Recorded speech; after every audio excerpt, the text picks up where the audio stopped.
폭탄 나올 수 있어요. 이거 되게 중요한 얘기예요. 지금 이 영상과 이 시점이 너무 중요한 게 이제 더 이상 할 게 없다고 생각하시는 분들이 있어요. 저요? 한 까지 나온 거 봤어요. 소득 금액도 엄청 높고 세액도 높고 그거랑 이거 맞서 싸워야 되는 거잖아요. 그럼 별로 좋은 방법은 아니라고 생각을 해요. 안녕하세요. 저는 프리랜서 전문 세무사 이하나라고 합니다. 세무사로서는 한 13년째 하고 있고 저 유튜브 채널 세속TV 운영하고 있습니다. 오늘 프리랜서 세금에 대해서 한번 이야기해 보려고 하니까 많이 집중해 주시면 좋겠습니다.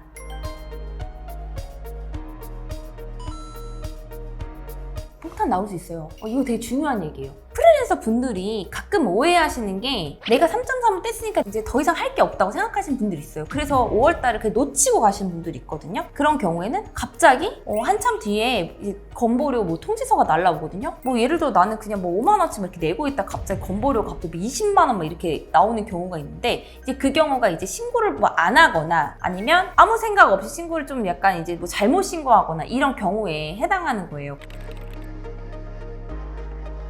저요? 한 월 200까지 나온 거 봤어요. 근데 이미 외국으로 뜨신 거예요. 그래서 못 들어오시는 경우도 있고 그래요. 건강보험공단에서 건보료를 측정을 할 때는 보통 소득이랑 재산을 보거든요.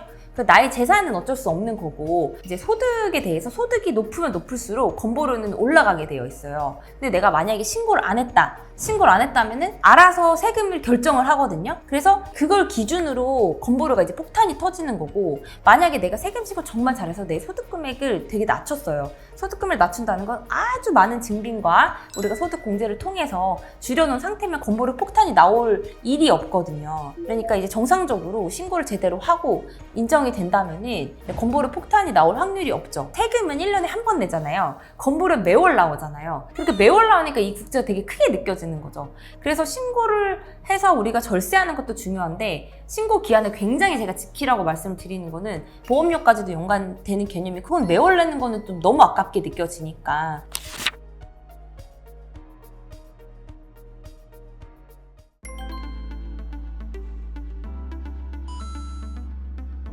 정말 많아요.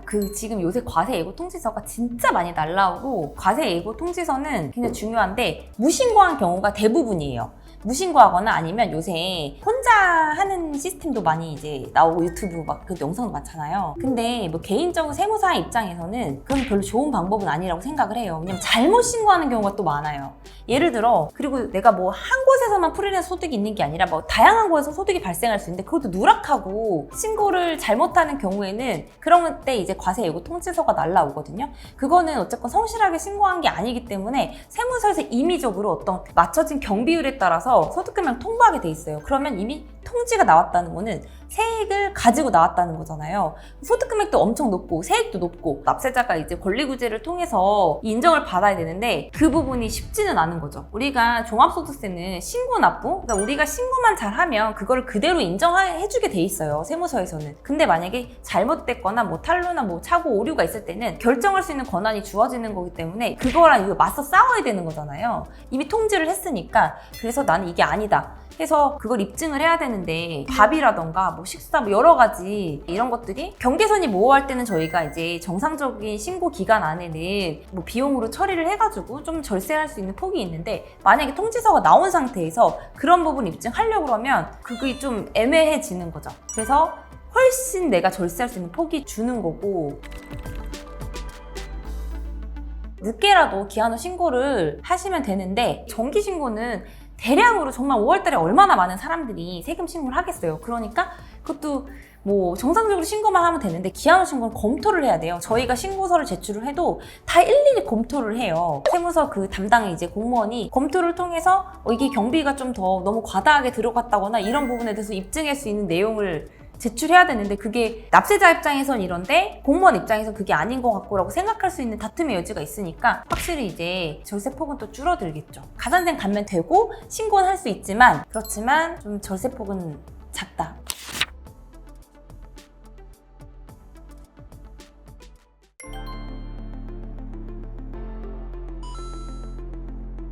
프리랜서가 개인 사업자 등록하는 거는 특히 IT 쪽에 있는 분들은 내가 이제 용역을 제공하는 그쪽에 회사에서 사업자 등록증을 요구하는 경우가 있거든요.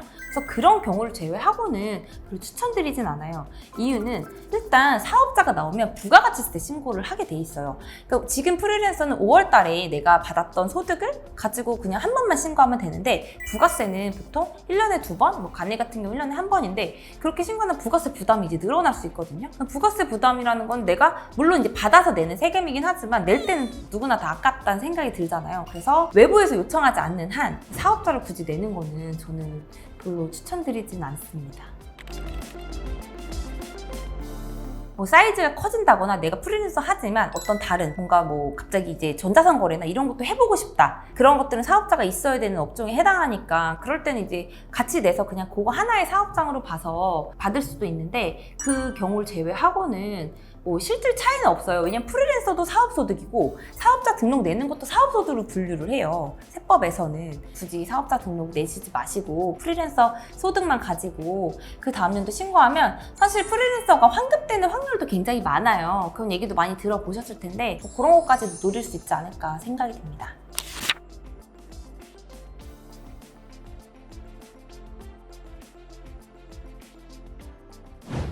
협조를 안 해주시면 세금 많이 나온다 저는 얘기할 수밖에 없죠. 그러면은 몇백만 원 갑자기 나온다. 사실 귀찮게 하는 세무사가 더 좋은 거예요. 딱 차이는 뭐냐면 내가 만약에 당장 지금 덜 내는 것도 중요한데 내년 향후에 내가 덜 내는 것도 중요하잖아요.